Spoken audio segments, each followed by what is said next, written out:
Asmodée, également connu sous le nom d'Asmodée, est une figure énigmatique et fascinante qui traverse les âges à travers divers récits et traditions. Souvent identifié comme un roi des démons dans la démonologie chrétienne et juive, son nom et sa notoriété varient au fil du temps et des contextes culturels.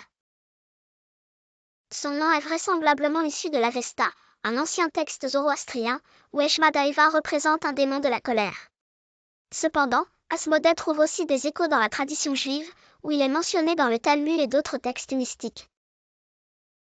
Le portrait d'Asmodée dans la démonologie chrétienne est tout aussi complexe.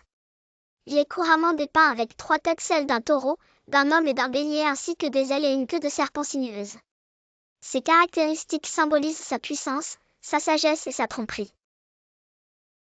Doté d'une connaissance approfondie des mathématiques et de l'astronomie, Asmodée est dit être capable d'enseigner ces sciences avec une aisance déconcertante. Sa présence est palpable dans plusieurs textes religieux et de la littérature occulte. Dans le livre de Tobie, un ouvrage deutérocanonique de la Bible, Asmodée joue un rôle crucial en éliminant les 7 maris de Sarah avant qu'ils ne puissent consommer leurs unions. Finalement, c'est l'archange Raphaël qui vient à bout de ce démon redoutable.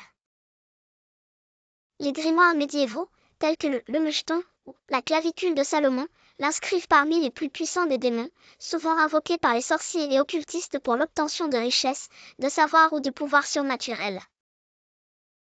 Pourtant, au-delà de ses prouesses démoniaques, Asmodée incarne davantage des préoccupations humaines plus profondes. Il est fréquemment associé à la luxure, illustrant les désirs inassouvis et potentiellement destructeurs propres à l'humanité. Certaines traditions vont même jusqu'à lier Asmodée à l'architecture, en raison de son supposé talent pour ériger des édifices avec une précision extraordinaire. Ainsi, l'histoire d'Asmodée sert autant à effrayer qu'à fasciner, traduisant les peurs ancestrales face à l'inconnu.